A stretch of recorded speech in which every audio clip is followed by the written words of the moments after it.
Hello students, welcome to IFS. I'm sorry. And very good afternoon to all of you. We'll just wait for 1 minute more so that everybody will join in so that we can start the session, okay?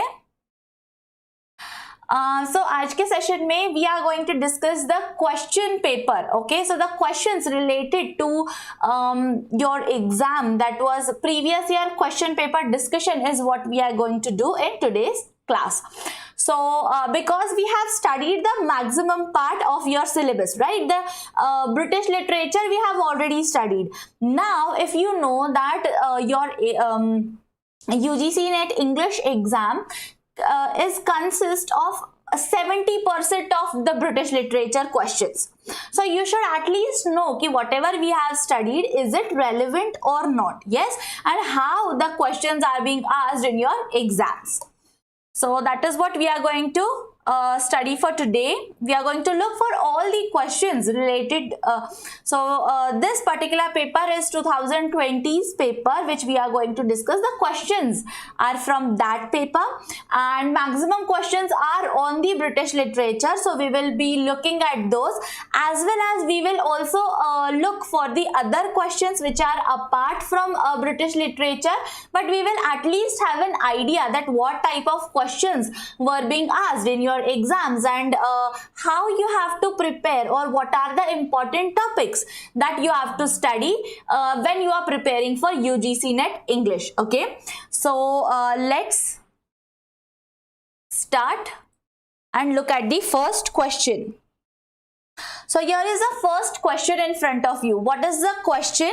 So who among the following wrote Mazeppa, a long narrative poem about a 17th century military leader of Ukraine? So Ukraine is a topic which is, even now it is in very much of controversy, but we are talking about the Mazeppa. So what is this Mazeppa? So a long narrative poem. So it is a long narrative poem about a 17th century military leader. So who wrote this poem is what is asked in this question. So the answer is Lord Byron. Who was Lord Byron? He was a British romantic poet. Okay, he was from the Romantic age. So if you have watched my video on, or the lecture on romantic poem or romantic age, that time I mentioned Lord Byron, and I also mentioned few of the works of Lord Byron, which also includes the Mazeppa. Okay, if you haven't watched that video yet or the lecture yet, go and watch it right away, so that it will be easier for you to give the answers of these questions. Okay, so he was Romantic age poet. So what's the answer? The answer is Lord Byron. Now let's look at the question number 2. What is the question 2? So question 1, so there you have to match the pair. So first column is on the critiques. So all the critics are there in the first column, and in the second column you have their text. So what they have written. So we have to find out the critique as well as the work written by that critic, or the essay written by that critic. Okay, so this is basically question based on literary criticism. Okay, in the topic literary criticism of your syllabus of UGC NET English, you study all these critics and their works. So the first critique is Horace. So what do you think is written by Horace? So defense of rhyme, then timber or discoveries, ars poetica, or of dramatic poesy. What is written by Horace? So Horace has written ars poetica. So he was a very old age critique. Okay, so that is why this, and the art that is said here as Poetica is also very old. So here you can see that A will go with option number 3. Now let's look at the options here. So here A3 is also there in option number 2, and it is also there in the option number 3. Yes, so now we have to find the other pairs too. So here we have John Dryden. So what John Dryden, what is written by John Dryden? So John Dryden has basically written the of dramatic poesy. Okay, so what has written by John Dryden? It's a essay, very famous essay on of dramatic poesy. Then Samuel Daniel, what is written by Samuel Daniel? So he wrote a defense of rhyme. And then Ben Jonson wrote Timber or Discoveries. So it is the 2. Now let's see which option gives us all these correct pairs. So it is given in option number 3. Okay, so which is the correct answer? Option number 3 is the correct answer. Okay, let's look at the next question now. What is this next question?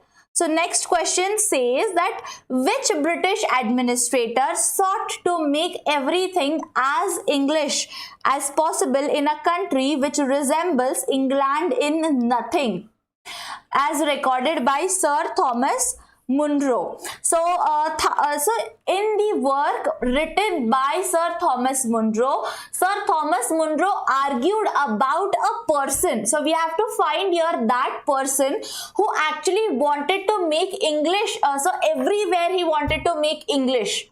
So he wanted to make as English as possible. Okay, so who was that administrator? He was the British administrator, which is already given in our question.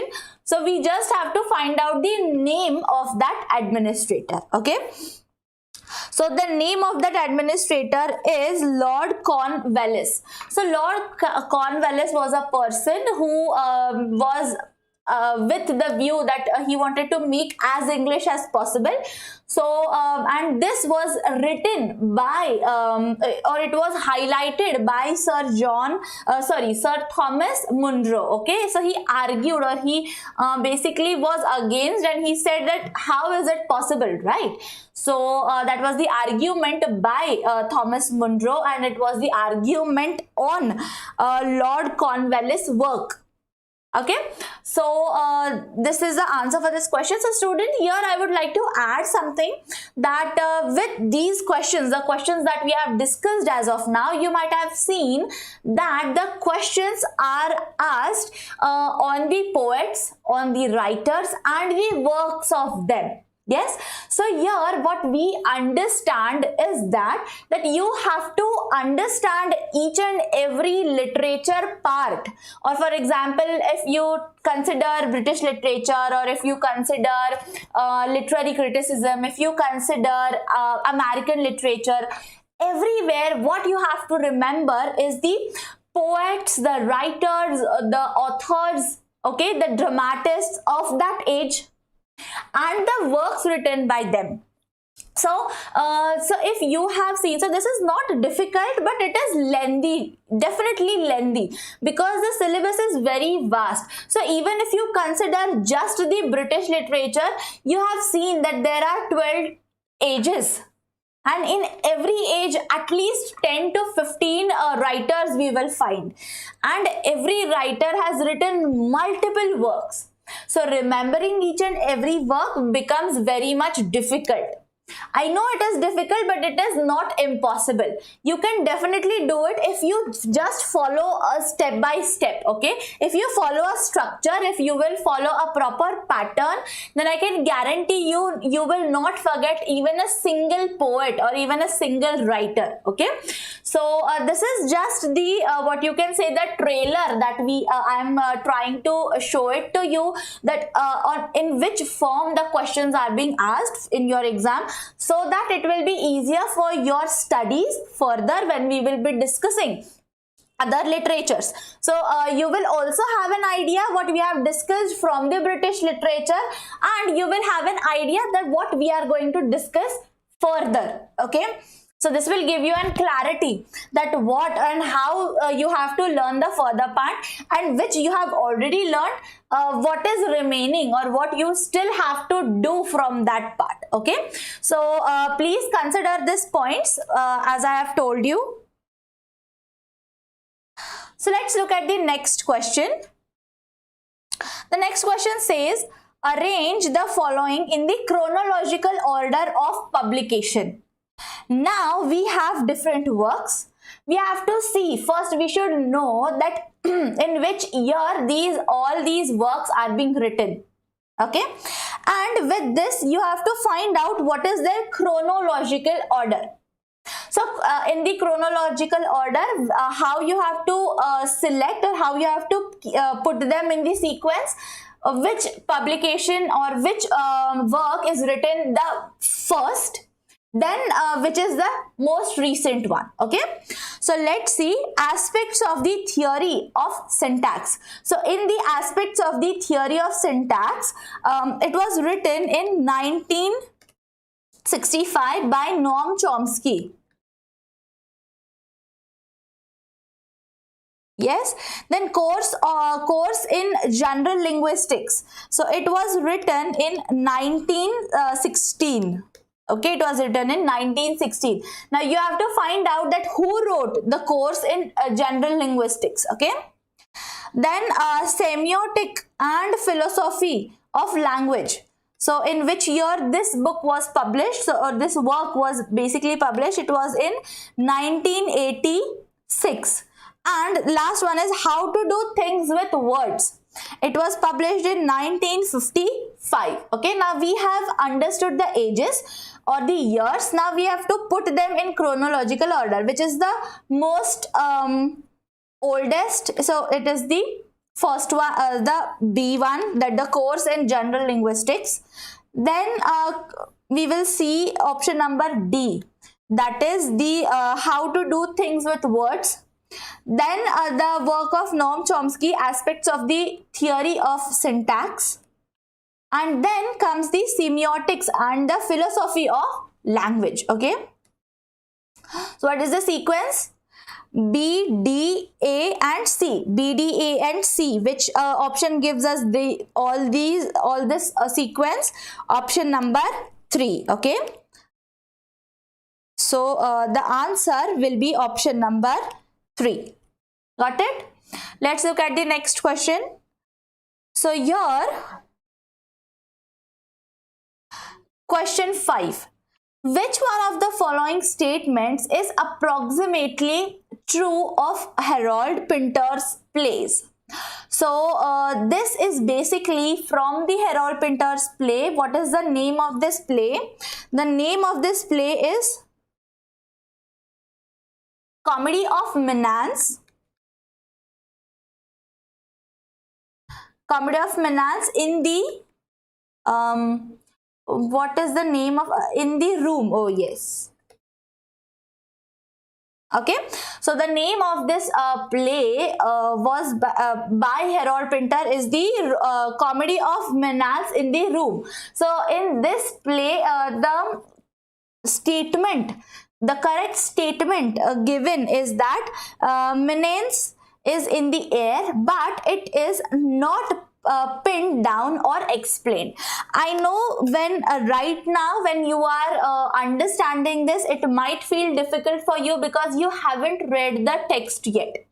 I completely understand, but at least you have understood here that you have to study for the Harold Pinter's plays. Yes, we have already seen about Harold Pinter in our age. Yes, in our recent Victorian age, he was one of the famous, sorry, not Victorian age, in the modern and postmodern age, that Harold Pinter was one of the important writers and playwrights. So here the famous written work you have to study or analyze properly. See, the statements are being asked in your exam, so you should know the work properly. What is there, what is the sequencer, how it is written, what is the language used in that text, everything should be properly studied. Now let's look at the next question. So which of the following poems by Philip Larkin deals with the trauma of a rape victim who says, even so distant, I can taste the grief? What do you think? In which poems is writ of Philip Larkin deals with the trauma of the rape victim? Which poem? It is in the Deceptions. Okay, so you have to understand all the different works, all the poems of Philip Larkin thoroughly, so that so actually it is not like this, right? That so एक ही writer है and आपको सिर्फ उसी writer के बारे में पूछा है. No, you have to study vaguely, or you have to study overall. You have to look all the aspects and then you have to study for the topic. Let's look at the next question. That list 1 is the essayists and list 2 are their essays. So which is the first essayist? George Orwell, who is very famous. Then second is Michel de Montaigne. Third is Charles Lamb. And fourth is Jonathan Swift. Now we have spoken, or I have already told their works. Yes, I have already discussed the works of all these essayists. It is just the matter that we have to identify them now. So these all are the British writers, British essayists. So here you can see that George Orwell, what is written by George Orwell? Why I Write. Okay, this is written by George Orwell. Then Michel de Montaigne. So what is written by Michel? So the work on the cannibals is written by Michel. Then Charles Lamb. What is written by Charles Lamb? It is on the artificial comedy of the last century is what written by Charles Lamb. And fourth one is Jonathan Swift. So we already know that the Modest Proposal is written by Jonathan Swift, and it is very famous, very popular work written by Jonathan Swift. So most of the students might have studied this particular in their masters, but if you are currently in the masters, you might study the Modest Proposal in your masters. Okay, and if you haven't, it is very interesting as well. So if you consider that I have a few time left with me, I have to just read something, then you can definitely go for the Modest Proposal. Okay, it's very good book to read. Now let's look at the next question. Given below are two statements. One is labeled as assertion A and the other is labeled as the reason. What is our assertion? That signs are never neutral or innocent. Yes, absolutely true. The signs are never neutral. They always signify something. Yes, and they are not even innocent. They might have multiple meanings, multiple perceptions, multiple interpretations of the signs. And the reason is, in all cases, signs are organized into systems that convey some meaning. Definitely true. Yes, and it is also the reason for this. Means assertion, which is our A, is true. The reason is also true, and the reason gives the proper explanation of our assertion. Now let's look कि यहाँ पे which option gives us that answer. So it tells, okay, so option 1 itself gives you the answer. So you don't even have to look for the other options. So let's go for the next question, which is our next question, that we have authors and their works. So we have to find out which work is written by which author. So the first author is John Keats, second is William Wordsworth, third is P.B. Shelley, and fourth is William Blake. So all these authors we have already studied. Okay, so it's just the matter that you have to answer the find out their works. First one is Alastor, who has written the work Alastor. So it is written by, who can give me the answer? Who has written the work Alastor? Just reply. तभी मैं आपको answer बताऊंगी. I am not going to do the spoon feeding here. Okay, I want the answers fast. Okay, yes. So the answer, who has written the Alastor, it is by P.B. Shelley. P.B. Shelley has written the work named as Alastor. Okay, it is the there is one more name for this work, that is the Spirit of Solitude. Okay, so it is also famous with this name, Spirit of Solitude. Okay, remember this. Second is so which option gives us this answer? C is to 1.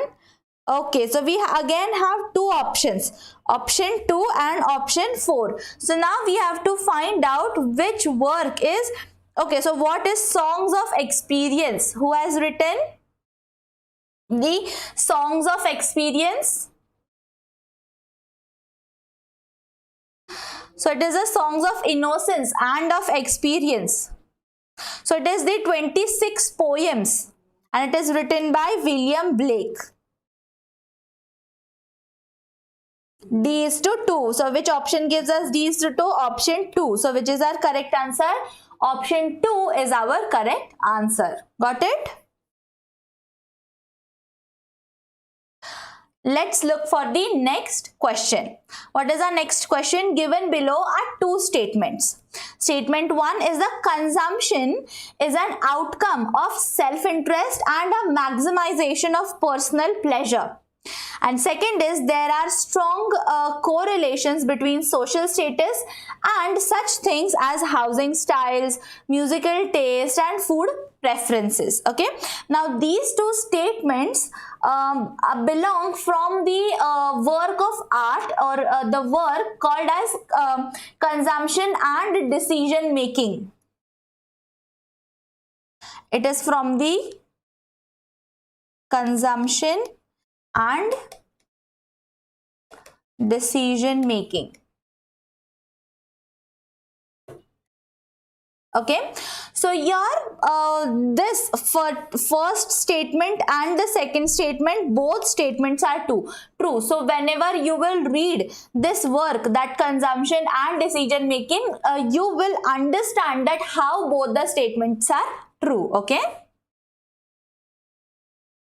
let's look for the next question. Okay, so here we have John who has joined in. So John, you are very late. Why?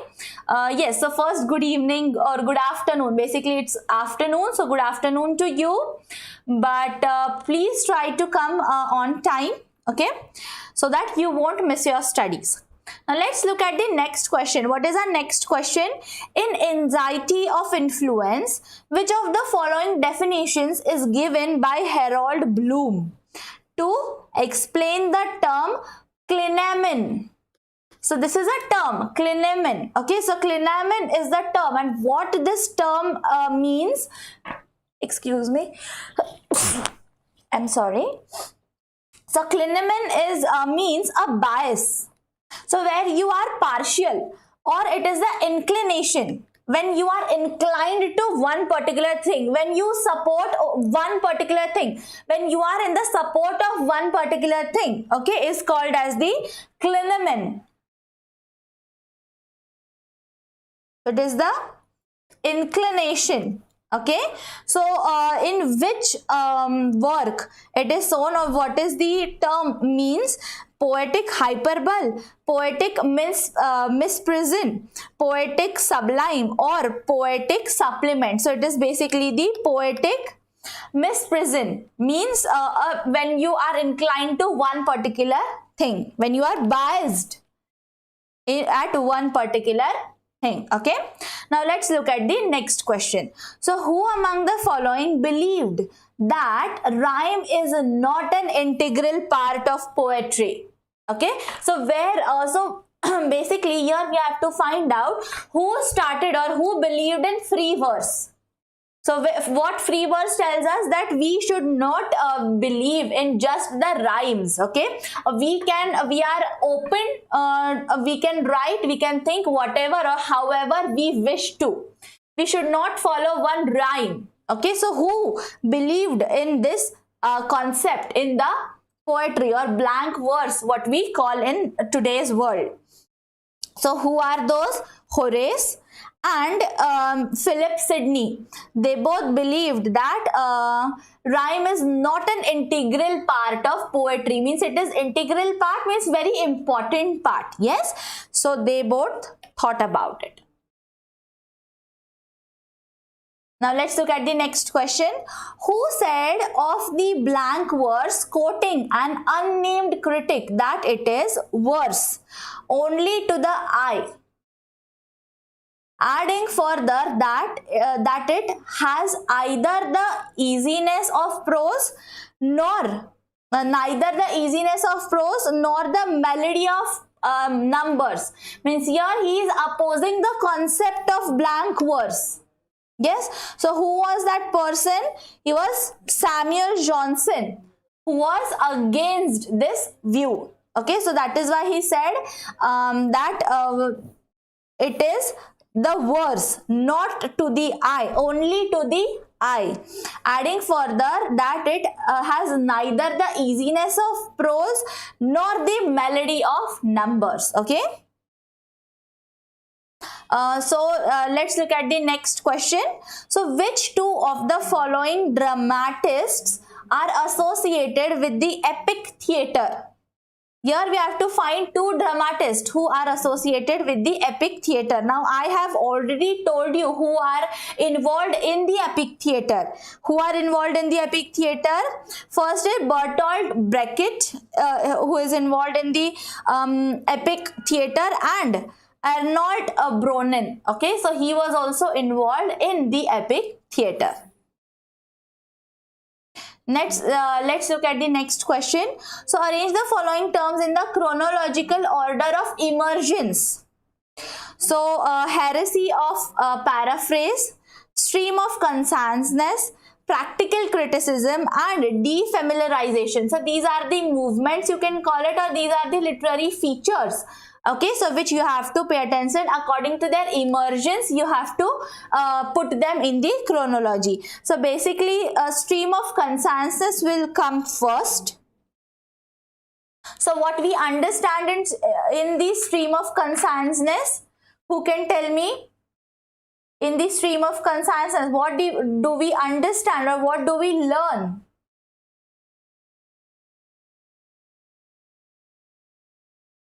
In the stream of consciousness.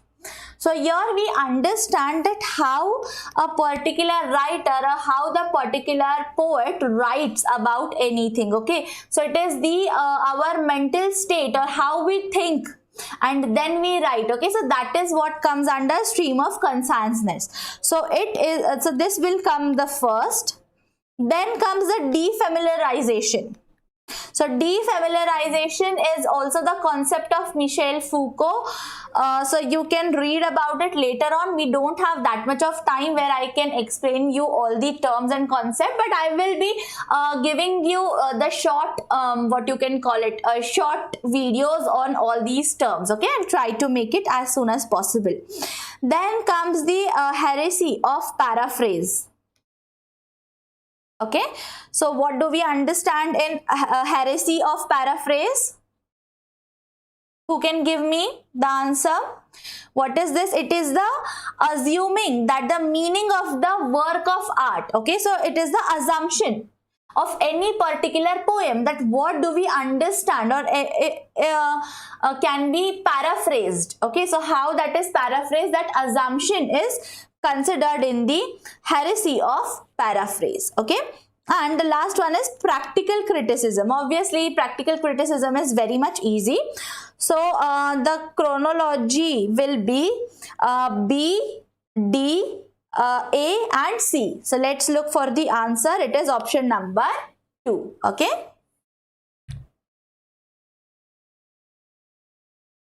Now let's look at the next question. Which two of the following works does Walter Pater regard as the examples of great art in his essay style? Which two of the works does Walter Pater regard as the examples? Which of these are the examples? It's the Divine Comedy and the Les Miserables. Okay, so these are the two works that Walter Pater gives as an example or considers the great art in his essay style. So what for to get this answer, what you have to understand? You have to understand the work written by Walter Pater, that is the style. Okay, so when you will read and understand and analyze the work style, you will get that how or what the works are called as the great art and why these works were called as the great art by Walter Pater. Okay. So which is the correct answer? Now B or C is not the correct answer. It's the combination of both. So which will be the correct answer? Option number 3 is our correct answer. So don't please confuse. Don't get confused in these options. Okay, as I always tell you that always rely on the last options. Okay, and always read all the options. Read and understand the whole question properly. Question with their options. So what happens with the students? We are already very anxious at the time of the exam. We are already very much stressed at the time of the exam. So we don't actually pay attention to which is the correct option list. Okay, so that is why we make all these silly mistakes. So avoid these silly mistakes. Let's look at the next question. So match the list 1 with the list 2. So let's see which is the list 1. So list 1 gives us all the linguists which deal with the language, and the next is their concepts. So which are the concepts given by these linguists that we have to find out here. So first is Paul Gries, second is Edwin Sapir, third is Ferdinand de Saussure, and fourth is Nancy Dorion. So what is written by Paul Gries? Which is the concept given by Paul Gries? Who can tell me? Paul Gries. So by Paul Gries, he actually, so you have to find out, or basically, or you can also tell me whichever work you know. That is also fine. So you can tell me that Language Death. Who has written Language Death? Does anybody know about Language Death? Has anybody read this concept?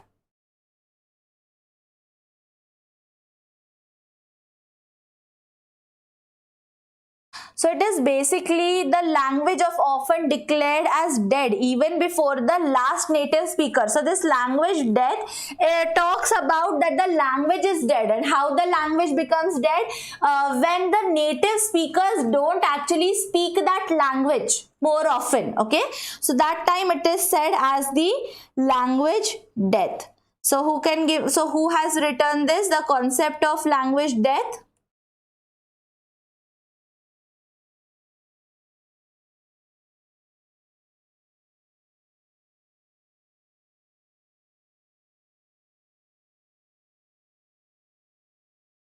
Or the linguistic science. who has given? So linguistic science is given by Ferdinand de Saussure. Okay, so here we will get the answer as option number 2. Got it? So C is to 2. Where do we get C is to 2? In option number 2 and option number 4. Okay, so Paul, so what is written by Paul Grace? It is the C is to 2. Yes, means this option. So cooperative principle is written by Paul Grace. Got it? Now let's look at the next question. So which two of the following are the titles of the sections in Thomas de Quincey's The English Male Coach? So we have already studied about Thomas de Quincey's about Thomas de Quincey's work. So now we have to find out that which are the two titles are given in the English Male Coach. So it is first one is the Vision of Sudden Death, that is the title, and the second one is The Glory of Motion.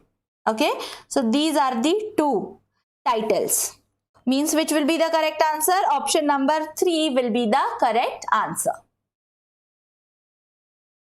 Now let's look at the next question. Which is the next question? So here also we have two statements. We have to find out which statement is true and which statement is false.